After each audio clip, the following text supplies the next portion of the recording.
Okay, so I woke up this morning and I realized that there's a lot going on in my head that I haven't really shared with anyone really. And I've had tons of opportunities, Oprah interviews, to go on a platform and share hardships or just really anything that's going on in my mind. And I really don't think any of that is relevant to getting paid to tell your story. I feel like it's kind of silly. So um, I'm here honestly just to open myself to others and try to shed a light on if anyone out there has ever gone through hardships or whatever it is, just to put a light on it. And so that person doesn't feel alone, because I really know what that feels like.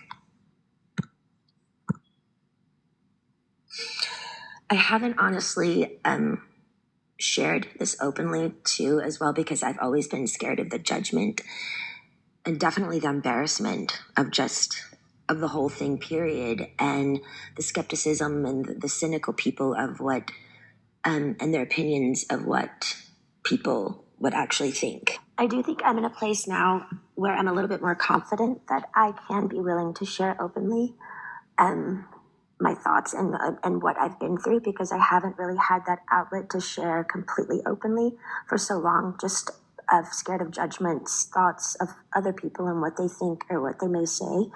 And I think it's crucial for my heart and my head to be able to speak openly about it as if anyone else would.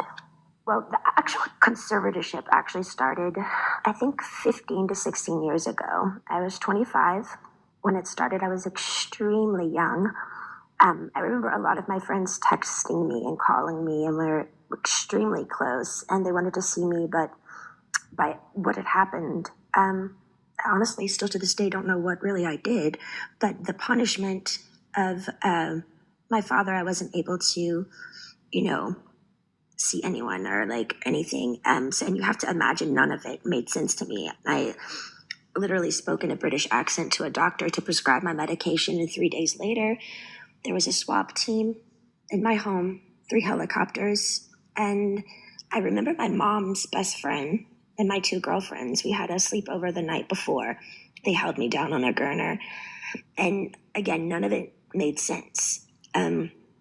Literally, the extent of my madness was playing chess with, when it was playing chase with paparazzi, which is still to this day one of the most fun things I ever did about being famous. So I don't know what was so harmful about that. But I remember my mom was sitting on the couch and she said, "We've heard people are coming here today to talk to you. We should probably go, to a hotel or something." And I never really understood what she meant. I didn't believe her. Like, is a lawyer coming here? Who is coming here? Then 4 hours later, there were over 200 paparazzi outside my house videotaping me through a window of an ambulance holding me down on a gurner. I know now it was all premeditated. A woman introduced the idea to my dad, and my mom actually helped him follow through and made it all happen. It was all basically set up. There was no drugs in my system, no alcohol, nothing. It was pure abuse. And I haven't even really shared even half of it. I think the main thing I do remember when it started was my dad's control. He loved to control everything I did. I remember the first day he said, "I'm Britney Spears and I'm calling the shots." And I'm like, alrighty then. My brother was a football player. My dad was really, really hard on him when he was younger, really abusive. And I think when my mom gave him the idea for the conservatorship and his friend, I think he just really regrouped it and made such a really, really overhauling big deal out of it. And it was just really too much. I remember him always being in the office, and my girlfriend was his assistant, and they would just stay in there all day with the door shut, and I was never ever able to leave or go anywhere. My first job, after the 2 weeks of being hospitalized and completely traumatized out of my mind, I did a TV show called How I Met Your Mother, and then I started working on an album called Circus. and started working away right away. All I do remember is I had to do what I was told. I was told I was fat every day. I had to go to the gym. I had to just, and I never remember feeling so demoralized and just, they made me feel like nothing. And I went along with it because I was scared. I was scared and fearful. I didn't even really do anything. And I had like a swap team and how, like, none of it made sense to me. So since that day, I did probably 4.5 tours. I did an album circus, Femme Fatale, Britney, Jean, and Glory. And then I started doing a Vegas show in Las Vegas. And I did that for 4.5 years.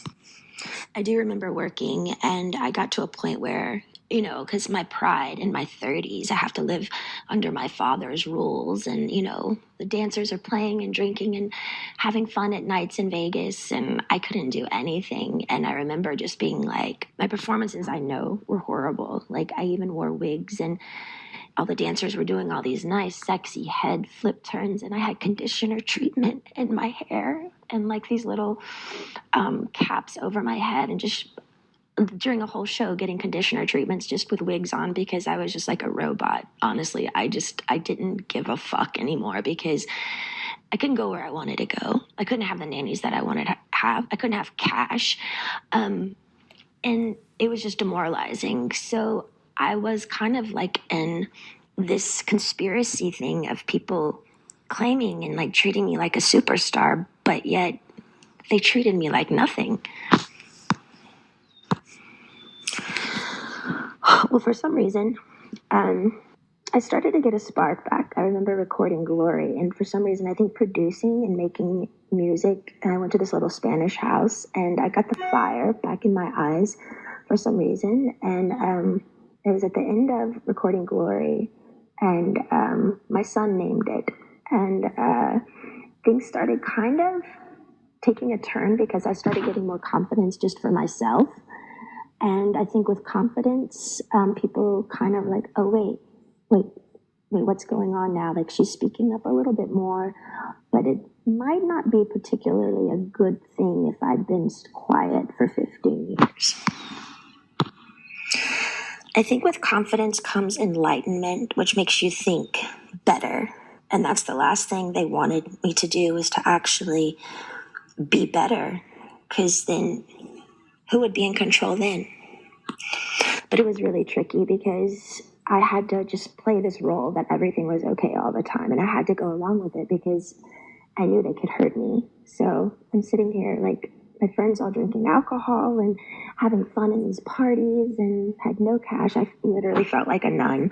My girlfriends from home came to visit me in a spa, and I couldn't even walk into the spa, and they had their feet doing pedicures in the water, and the 3 ices of bottles of champagnes before my show just sitting there. And I wasn't even acknowledged by them, my own hometown friends, when they would come to Vegas. And it was just, it was demoralizing, I will say.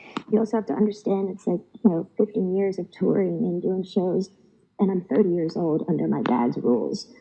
And all of this is going on, and my mom's witnessing this, and my brother is witnessing, and my friends are witnessing it, and they all go along with it. And I'm like, how am I the one working here and doing all this, but I don't get the side things that, the good stuff, I want to be able to play. I want to be able to have fun. Like, none of it made sense to me. Well, the last show in Vegas ended 2017. I went on tour, which of tour I was forced to do, but I was supposed to do a new show. So the new show came along. I rehearsed, I think maybe 4 days ago. I don't really remember, but I went to one of the rehearsals and I said no to a dance move. I was like, no, can we do that? I don't want to do this. And then I just remember everything got really weird and quiet, and all the directors and producers went in the back room and just spoke.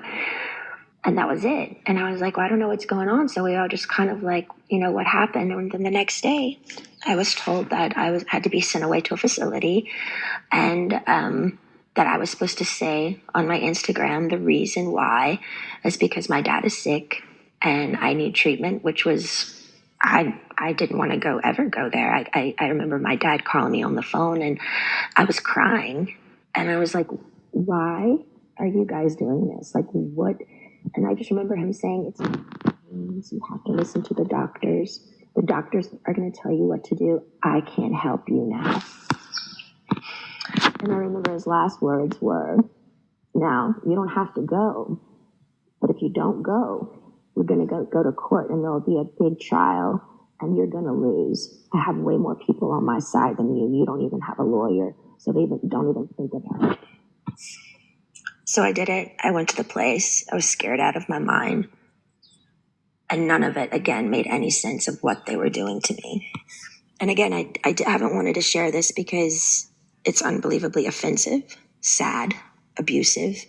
And honestly, would anybody believe me? I remember the main thing of when I was in that place that my heart felt like it was frozen, like it was stuck inside. And I wanted to scream and I wanted to get out.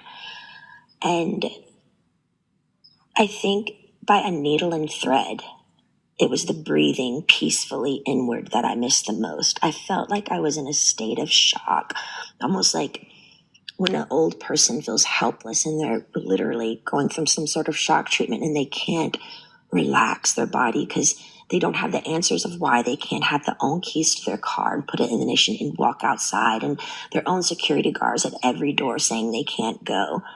Sitting down, drawing 6 galls of blood every week. Weak as hell. And then calling, and my family is in Destin at my beach house. It didn't make sense.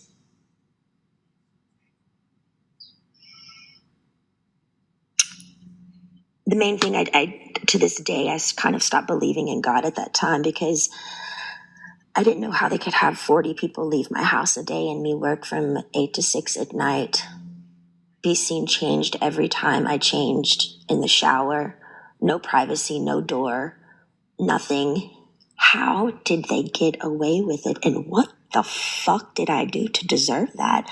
I couldn't even smoke cigarettes. People on death row can smoke cigarettes.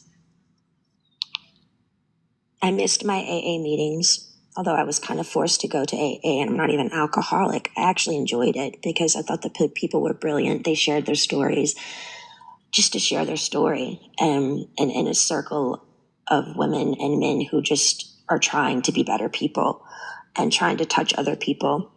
I missed my AA meetings. I couldn't go in. I couldn't have the keys to my car, no cash, no cigarettes, no door for privacy. It changed me, watched me change naked every day. I did work 7 days a week. No weekends were off. They monitored what I ate. From 8 to 6, I work. Sometimes at 9 o'clock, I'd be able to watch a movie. But finally, the owner of the whole facility that I was always texting to try to be able to go somewhere, just get out of the house, that place somehow, he had to let me go because the Free Britney campaign came out. With all the pink t-shirts. I saw it on a lot of the morning shows, and people by word of mouth, and I think just by my fans knowing by heart that something was up. I remember one of the guys were on an interview on the street, and he said, you know what, I could be totally wrong, and if I'm wrong, I'll be really, really embarrassed, and I'll just go have a drink somewhere. He said, but I do feel like they're doing something to her right now, and I'm not surely what it is, but that's what my heart says. But the whole thing that made it really confusing for me is these people are on the street fighting for me, but my sister and my mother aren't doing anything. To me, it was like they secretly, honestly liked me being the bad one, like I was messed up, and they kind of just liked it that way. Otherwise, why weren't they outside my doorstep saying, baby girl, get in the car, let's go? I think that's the main thing that hurt me. I couldn't process how my family went along with it for so long. And I mean, almost half a year, you know? And their only response was, we didn't know. I'm like, I'm on the phone telling you right now, I'm here, please. Eventually, by the grace of God and praying on my knees, I left the place. But I was still scared. I was really, really scared. And from then on, I had support. I needed a lot of support. And I found two really, really great people that would come to my house weekly and just help me with my mind, because I didn't understand all the therapy that I had to do there. But why have therapy when it's forced and in like a militant, almost prison-like way that like is where you're not even all there? And none of it made sense. Well, I think my strength grew because I didn't reach out to my dad anymore.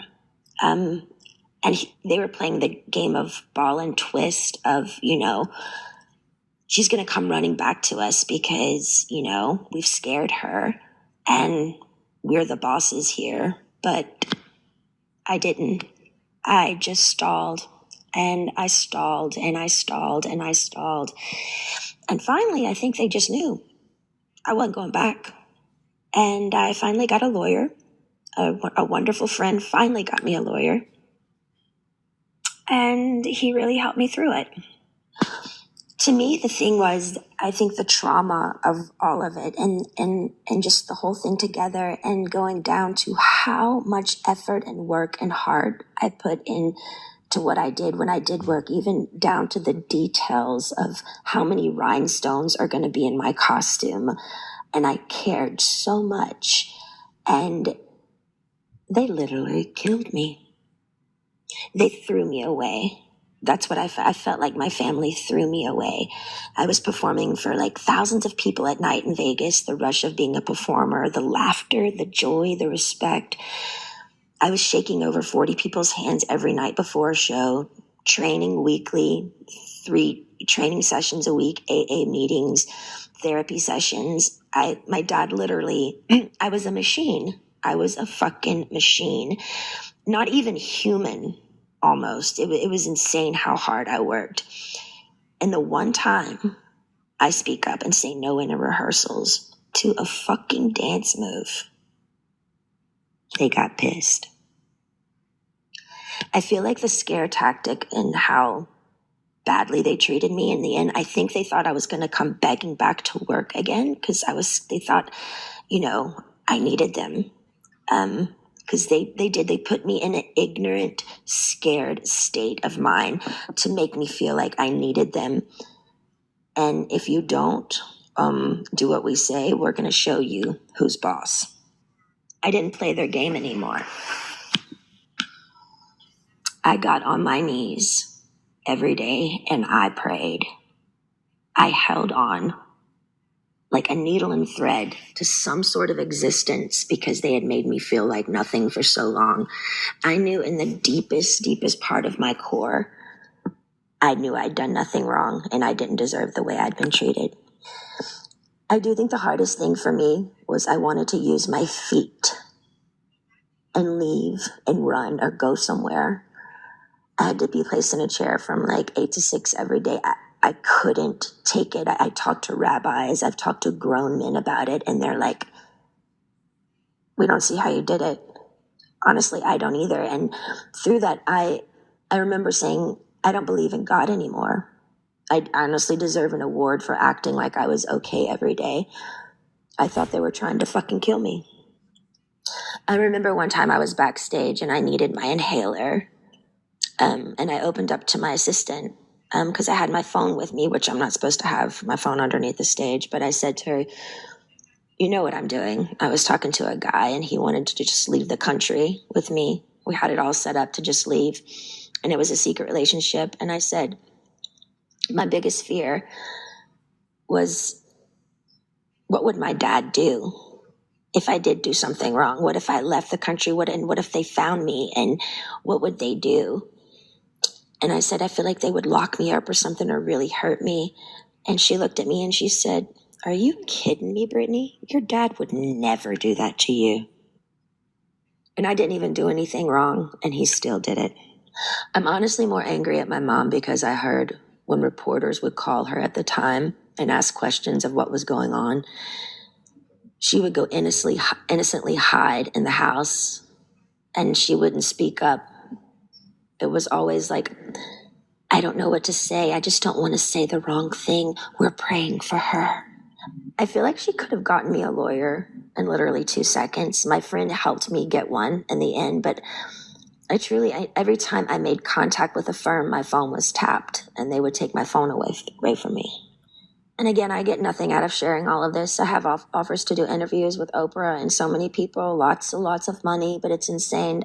I don't want any of it. For me, it's beyond a sit-down proper interview. I had no contact in that place for so long, and my heart would just want to stand up in my family's faces and scream and cry and throw a tantrum and go back in time and do exactly what I wanted to do at those times. Yeah, and might even spit in their fucking faces. Why? Because the pain my family gave me, sitting me there all day and not being able to use my feet, as they watch their grandchildren run bases to base in a family neighborhood, as if I'm dead or I don't exist, honestly makes me look up and say, how the fuck did they get away with it? How is there a God? Is there a God? Giving 8 galls of blood weekly, not being able to stand up. I was so weak.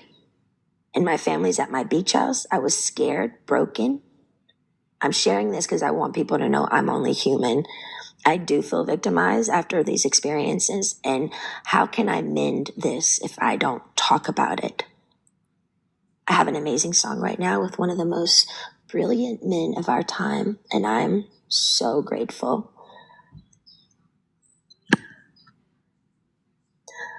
But if you're a weird introvert oddball like me who feels alone a lot of the time, and you needed to hear a story like this today so you don't feel alone, know this.